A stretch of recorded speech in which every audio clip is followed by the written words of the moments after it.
Good morning mga kasabong. April 27 po ngayon, 2024. Ito po, meron tayong topic na pag-uusapan. Pasensya na po pala at wala tayong masyadong post ngayon kasi busy nga po ako sa farm dahil marami pong pinagagawa ngayon sa farm. Tsaka yung pong ano namin na tuloy-tuloy po yung harvest ngayon. Mga kasabong, bago pa po tayo mag-expo sa August, pwede na po kayong kumuha ngayon kasi nag-harvest na po kami. Early bird, yung pong pullets available na. Tapos yung pong yung mga broodstag po, hindi pa po ganun karami pero sinisika po namin may share sa mga dito sa mga broodstag ko na mga derby winner para po sa mga kumukuha ng breeding tryo. Yan, yung mga siniset ko po, mga process po na pullet. Yan, murang-mura po, available na rin po. Tapos yung mga hybrid po natin pullet, sila po yung okay, marami na po ngayon, iniipon na po natin hanggang sa makarating sa August. Pero hopefully po talaga mga kasabong, nahingi na po ako ng pasensya, baka po pagdating natin sa expo talaga pong konting-konting na kasi marami pong kumukuha ngayon dahil nga po nag-out na, simula na rin kami mag-out. Sana po, July 1 po kasi talaga yung ano ko mga kasabong. July 1 po kasi talaga yung sinabi ko na pagtanggap ko ng payment sa mga makakarating po sa expo at saka sa mga kukuha po ng August. Pero ngayon po dahil po na nakita ko at maganda po yung harvest namin, healthy po sila, 100% mga kasabong, hindi ho nagkasipon. Kasabong 101% hindi ho nagkasakit itong mga ina-harvest namin. Yan lang po lagi kong isa sa mga pinagmamalaki kong pagpapalaki namin kahit po ganito kainit ang panahon, sobrang dry na po dito. Sa iba po talaga, makikita nyo ang gaganda po ng raging area nila, bundok, green, ay dito pero sabi nga po dito po kahit po kasi nasa norte naman, siguro naman yung mga taga norte diyan maintindihan naman kung gaano kainit sa place natin, no? Kasi tayo dito, magmula dito, sabi ko nga nagbibitak po yung lupa, sobrang dry. Natutuyo po yung damo, nagiging kulay brown po talaga. Yung sa ibang lugar, nasusunog na sobrang init ang mga damo nila. Yan mga kasabong. Dito po, sabi nga po kahit po dry din dito at mainit, hindi po nagkakasakit ang mga pinalalaki namin. So, pagka-harvest na po namin, maganda pa niyan at maganda pong moisture. Namumula po sila, yan po ang kinagandahan kahit po dry na dry. Dahil sa sistema din po ng pagpapalaki ko dito. Ngayon mga kasabong, eto, topic tayo, napaka-importanting topic. Alam niyo po mga kasabong, sa isang breeder, nakagaya ko na matagal na sa breeding, alam niyo po ako, usually po, sa pagbe-breed namin, pagka po magsisimula ng breeding, o sa pag-develop po ng mga bloodline namin, ito po yung dalawang bagay na lagi pong nag-aagaw ng balanse sa isang breeder. Ang cutting at ang gameness. Alam niyo po mga kasabong, dalawang bagay pong magkaiba yan. Para kapag ka po ang kakwentuhan ko, ang kausap ko ay isang maglalaban, talaga pong asahan nyo, more or less, dito po siya papanig sa cutting. Kasi pagdating po sa araw ng labanan, talagang totoo naman mga kasabong, di ba? Minsan 7 seconds, 10 seconds, 1 minute, okay. Pero pagdating po sa breeder, isang magbe-breed naman, alam niyo po, ang dami namin tinitignan. At ang isa sa pinaka-importante tinitignan namin dyan, yung gameness. Bago yung cutting. Okay? Bakit po, Boss Mike? Kasi, Boss Mike, di ba, dapat cutting. Kasi, iyan ang nagbibigay sa atin ng mga panalo. Totoo po yun. Pero alam niyo po ba, na ang gameness po ay napakalaking aspeto. Napakalaking aspeto din talaga. Kaya po ako, yung gameness at ang cutting ay lagi ko pong binabalanse. At dito po sa farm ko, na-achieve ko na po na mapagsama po yung dalawang bagay na yan. Ngayon, in-open ko lang po yung topic na ito para po sa mga magsisimula at sa mga matatagan ng breeder para po malaman nyo din kung saan kayo lalagay talaga o kung paano nyo po didiskartehan, kagaya ko, ang breeding nyo. Okay. Ano bang talagang pag sinabi bang gameness, ano ba talaga yung pag-uusapan? Pag sinabing gameness. Ayan, ito mga kasabong, ito po yung tinitingnan ko. Alam niyo po, pagdating po ng stag season, at ng cock season. Dito muna tayo sa stag season. Kapag kaya nga po kami gumagastos, kaya nga po ako gumagastos ng mga makapaglaban ng mga bloodline namin taon-taon, gumastos na maglaban ng mailan o marami sa isang taon dahil kailangan ko pong makita ang manok. Makita ang cutting niya at makita ang gameness niya. Ngayon, gameness.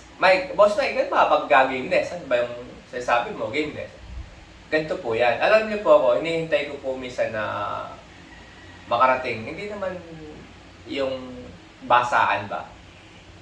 Minsan tinitingnan ko pong inoobserbahan ko pong tagal. Pagdating sa basaan, ang isang stag pa lang siya. Nakikita ko po dito sa mga binibreed ko manok dahil na, alam niyo po, napanood niyo na po ito sa Bilibili, yung nga po pala, yung mga laban, yung mga bitaw, nasa Bilibili. Alam niyo po, napapanood niyo po itong madalas sa aking Bilibili. Mike Mendoza 2, Mike Mendoza 3, 4-Line Game Farm, Mike Mendoza, yan po yung mga account ko sa Bilibili, 4 po yun. Basaan. Malimit nyo pong makita yung mga manok namin sa basaan na hanggang sa huling hininga po ay tinutuka po niya yung buhay niya. Okay, mga kasabong, yun po yung isang tinitingnan ko pagdating po sa stag. Yung pong makita ko ng linyada nila, ang gameness ng manok ay hindi po talaga umaayaw sa laban. Ngayon, pagdating naman ng cock o boss Mike, cock na yan, natural, hindi na yan aayaw. O, siyempre, cock na, magulang na. Hindi po. Pagdating po sa cock, ibang side naman po ang tinitignan ko. Mga kasabong, ito po yun. Pagka po cock na yung manok, mga kasabong, yung 3 years old pataas hanggang 7 years old, alam nyo po mga kasabong, ang tinitignan ko po dyan ay kapag po binibitaw namin sila, yung pong hindi nawawala po yung puwersa niya, yung pong hindi nawawala ang power niya, yung pong yung pong madiin, lalo pong dumidiin habang natagal, lalo pong lumalakas ang palo. Yan po ang tinitingnan ko sa isang cock. Kasi alam niyo po, siguro, alam po ng iba, hindi rin alam ng iba, na marami pong manok ngayon, kapag po nagulang yung manok nila, ay nahihina din po. Na lose power.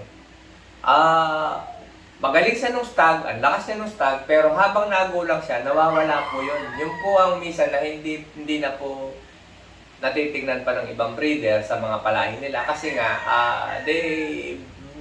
breed lang sila ng breed. Palahi lang na silang palahi na hindi na po sinusubukan ng manok nila, hindi na rin po sila nagpapagulang ng manok kasi nga ang lakas silang bumenta. Ay kung maubos nga naman ang stag mo, hindi benta mo na. Sabi hindi po sila nagpapagulang ngayon. Hindi po nila nakikita yung manok nila na gumulang na gano'n para po malaman kung yung manok nga na yan ay okay din sila sa cock. Ngayon, sabi ko nga po yung cutting kasi alam nyo po, isang side po yan. Sabi ko nga po na nasa bloodline din po ng manok yan. So, minsan po, maraming game na manok, wala namang cutting. So, hindi rin po obra. So, kaya nga po mga kasabong, sabi ko, marami pong nagtatalo dito. Kahit pa po yung mga Amerikano, sa pagbabalanse, kung ano po yung babalanse nila. Ngayon, ma-acquired po matchup yan.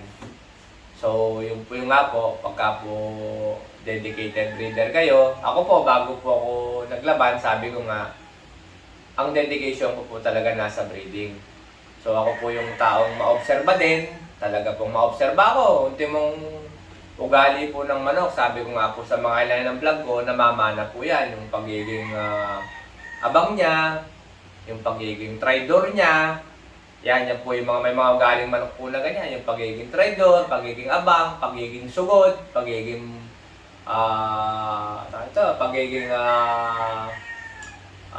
salawahan, sa pagpalo, lahat po yan, namamana po yan. Yung pong pagiging multiple sa hangin, yung pagiging multiple na madiin, yan, magkakaibang side po yan, namamana po lahat yan.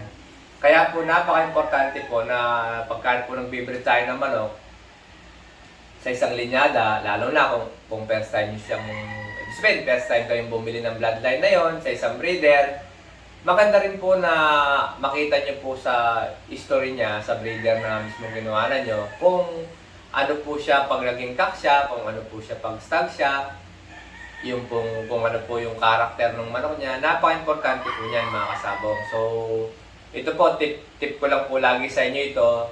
Sabi ko nga po, maraming nagtatalo dito minsan. Kaya lang, yung kagaya ko po na matagal na sa breeding, na-chip ko na po na yung cutting at yung gameness na yan, napagsama na po namin. Ngayon, sabi ko nga po, paano sa stag siya, anong tinitingnan ko sa stag, yun nga po, tinitingnan ko sa stag, pag dumating yung time na nagkakaroon po sila ng basaan, talagang hindi po umaayaw. Although, alam nyo kasabong, kasi merong pagkakataong ang manok ay aayaw. Yung po yung mga minsan, kino-consider lang natin na talagang reasonable naman. Kagaya po ng mga tama sa bituka. At saka po yung takbong papatay. So, hindi po takbo yun. Pagka po ganoon talagang papatay na po yung manok, minsan, kadalasan po talaga, palayo po siya at susubsob na lang sa isang side. At saka po yung mga stag na batang-bata pa, tinamaan pong bituka, lawit po ang bituka. Yan po yung mga minsan na konting exception sa pinag-uusapan natin na hindi umaayaw po sa laban. Alam niyo po, may mga kilala akong breeder, yung ibang mga sikat na breeder dyan, ang ginagawa nila, inihiwa daw po nila yung ilalim ng stag nila. Nilalabas po ang bituka. Ikukulong sa kulungan. Tapos, pag kinamagahan daw po ay hindi umaayaw ang manok, ibig sabihin, inarapan niya isang manok at naglalaban pa rin. Para sa kanya, matibay daw po yun. Okay, pwede naman po nating paniwalaan yun. Mukhang okay din naman po yun. Pero, ibang-iba po talaga yung totoo laban na hindi lang po yung bituka yung tama. Ano po, yung may mga tama din sa ibang parte ng katawan, na buhay pa naman. Marami siyang talagang tama, hindi lang hiniwa yung puwet, nakipagbugbugan din, na-stress din sa kakapalo, natuka din, napagpalo din ang ulo, napagpalo din ang katawan. Alam niyo po, ibang-iba pa po yun doon sa side ng iba na in-experiment nila na hinihiwa po yung ano nga po, yung dito sa puwitan para ilabas ang bituka, para po subukan ang tibay po ng stag. Kasi kapag nga po yung manok, alam niyo mga kasabong, nasubukan po sila sa stag na ganun na sila katibay, abay, asahan nyo po, mas lalo na po ito pag naging kakto. Yun po ang isang sigurado sa stag. Ngayon, sa kaka naman po, pagka po hindi duman sa ganun ng stag natin, let's say may mga tao po kasi talagang pagka nag-breed sila, ay hindi po mahilig maglaban sa stag, mahilig po sila talaga magpagulang ng manok, maglaban ng 2-3 taon. At saka pa po lang nila nasusubukan yung manok nila pagka na. So, yun po yung isang gusto kong iano dyan kasi paano ko ba sasagutin? Paano ko ba sasagutin yun? Mga kasabong, di alam nyo na, hindi sabihin ng kakanya na pinagulang, posible talagang hindi pa na nasubukan sa stag, kaya ito pagdating sa kak, at saka sa mga ngamote, pagdating po ng laban, hindi po alam ng sangko sa siya nagkamali. Pag natalo yung manok niya, iisipin niya kung sa siya nagkamali kasi ang hirap po magpagulang mga kasabong. Baka akala nyo, magpapagulang ka ng 2-3 taon, dyan lang siya sa talian. Tapos, minsan sa talian, na-aksidente pa yung manok natin. Sa hindi iba-ibang klaseng dahilan, sa init, sobrang init, saka sa minsan kung nakakain ng tilas, yung mga uod sa mga halaman, patay din. Gagamba, patay din. Kaya nga po minsan mga kasabong, talagang sa isang breeder, talagang kukunti na po yung magpagulang ng manok ngayon. Karamihan po sa nagpapagulang ng manok ngayon, ito po mga regular fighter natin sa gitna, sa arena. Sila po yung hindi naman sila nagbebenta, namimili sila ng maraming manok, pinagugulang nila bago sariling gamit nila. Kaya po sila maraming magulang. Pero yung po mga breeder na kagaya ko, mga commercial, talagang pagdating po sa cock season, hindi po ganun karami yung cock namin. Although, piling-pili naman po ang cock namin. Yun lang po, piling-pili po talaga kasi ang napapagulang po namin dito, yung po usually yung po mga winner sa stags, na naging bull stag, na naging cock. At saka po yung mga brood stag na binreed namin, na naging bull stag at naging kakdeng na pinili kong i-breed. Yun lang po halos karamihan. Though, sabi nga po, madami-dami din po naman kaming naiipon na winner talaga kasi napakadami po namin panalo sa stag season. Ayun nga, mga kasama, dahil kita nyo naman, ngayon pong taon ay itong lumipas na season natin ay runner-up ako sa Stag Fighter. Yung pong tumalo yung pong winner namin, hindi naman po tumalo sa akin dahil hindi ko naman po nakalaban. No? Yung pong nanalo ng Stag Fighter dito ay ang lamang po niya is isang tabla, 0.5. Yun lang po. 11 points siya, 10.5 ako. Tapos marami pa po kami sinalihang ibang mga stag na sa ibang laban. Dito lang po yung sa Quezon ha, yun lang po yung pinaglabanan. Sa ibang lugar po maraming nakalaban sa mga kliyente namin. Overall, na bilang ko, na ano namin, na i-post ko sa yung mga winner na mga lamang po sa panalo talaga at napakadami pong nananalo. Tapos kami naman po, yung mga panalo din namin, napakarami. Kaya nga po dito, napakarami namin napapagulang na winner. Kung naghahanap ka ng winner ng broadcast, actually dito ka maraming makikita.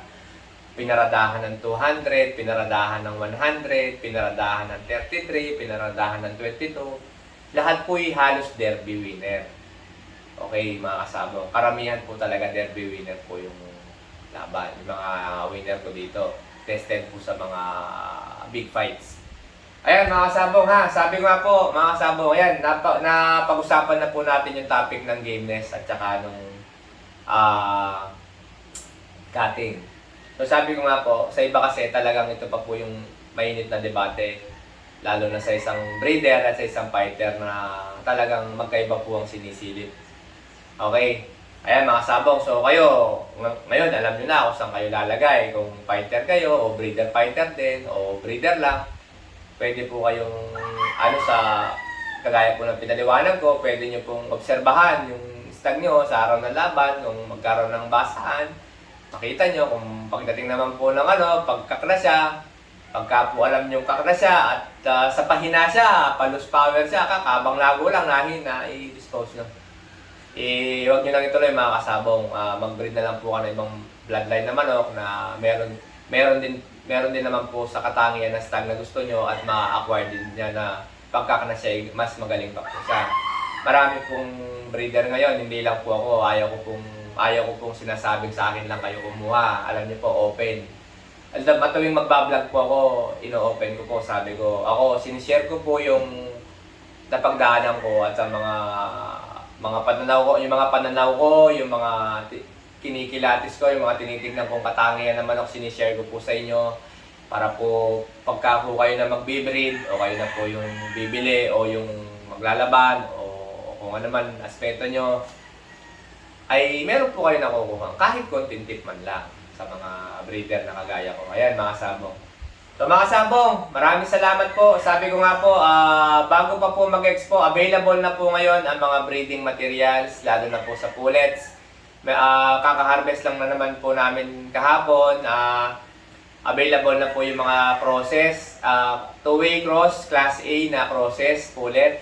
Of course, yung mga hybrid natin pullet na yung sinasabi ko nga po, hybrid. Instead of sabihin yung pure, rather say hybrid, yung pang-breeding po talaga, yun po.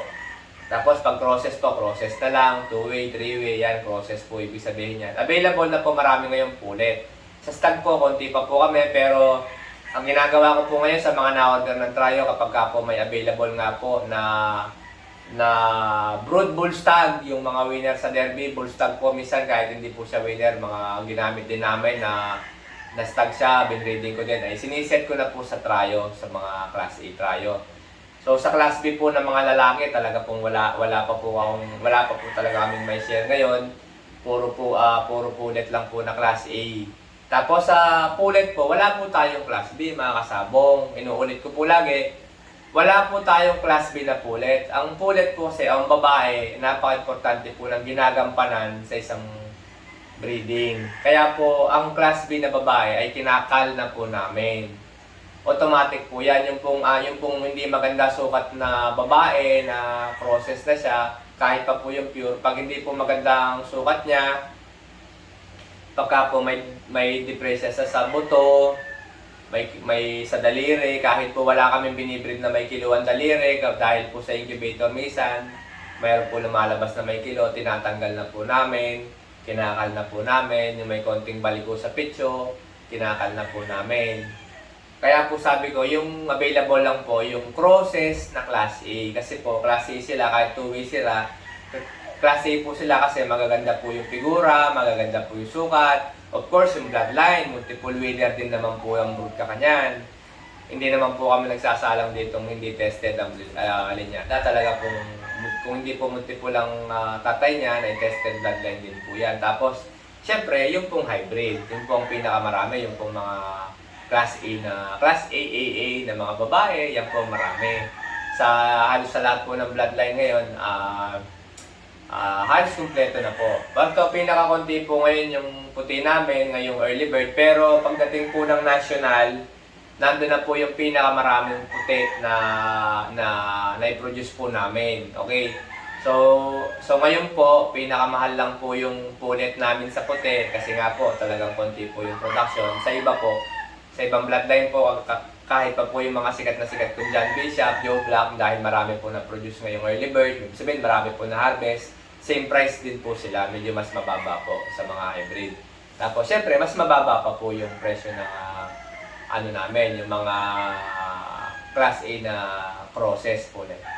Ayan mga kasabong, sana po as a bagong breeder o matagal ka mang breeder, sana po may natutunan kayo at mga kasabong, i-share nyo lang po ang video na ito ng marami at malapit na po ang birthday ko sa 1 linggo na po. May 3 po ako sa buwan ng Mayo o ng linggo ng Mayo, sa address po ng Mayo. Ayan, marami po akong ipaparapol na mga manok, na mga blemish na pwede pa pong i-breed. Okay, mga kasabong, libre po ito. Basta po nag-share kayo ng mga video ko sa YouTube, pinanood nyo po yung mga video namin sa YouTube, sinare nyo po yung video namin sa YouTube, sa mga Facebook nyo. Ayan mga kasabong ha, pag sinare nyo na po yung mga, mag-share lang po kayo na mag-share sa mga video ko sa YouTube at lagi po kayo manood para makakuha din kayo tips. Yan po mga kasabong, doon lang po ako kumukuha ng mga mananalo. So sa May 3 po, magbablog na po ako ng, siguro po magbablog, magbibideo na po ako ng mga manok na ipamimigay sa May 3 ng May 2. Tapos i-announce na lang, magbablog po ako ng May 3 sa araw ng birthday ko, pwede nyo akong batiin o pwede nyo na akong batiin ngayon. At marami po akong pamimigay na mga manok sa May 3, hindi lang po mga stag, pulit din po. Ayan mga kasabong, maraming salamat po. Kung hindi nyo tinapos ang video na ito, hindi nyo ito malalaman. Yan mga kasabong. Okay mga kasabong, maraming salamat po. Good morning. Blessed Saturday po sa inyong lahat.